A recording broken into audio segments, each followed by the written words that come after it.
Good morning mga langga. Welcome to my YouTube channel, Ate G Vlog. Ang bidyong gagawin ko ngayon ay ipapakita ko yung huli ng asawa ko na hipon orang galing sa ilog. Kaunti lang siya, tamang-tama lang panglagay sa gulay. Ang hipon, orang, ay tumatalon pa. Kaunti lang ang huli. Pero okay na to, panglagay sa kalabasa.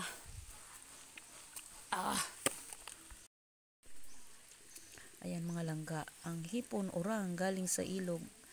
Nanagon yung asawa ko nung nakaraang araw. Yan yung laman ng taon. Ngayon magluluto kami ng gulay na sitaw at lagyan namin ng malunggay. Ito yung ihalo namin. Tapos lagyan ng gata. Shout out nga pala sa Team Dubai at kay Lauren Lights, Lovely Jill, and sa lahat ng mga nanonood ng aking video. Thanks for watching. Bye-bye. God bless us all.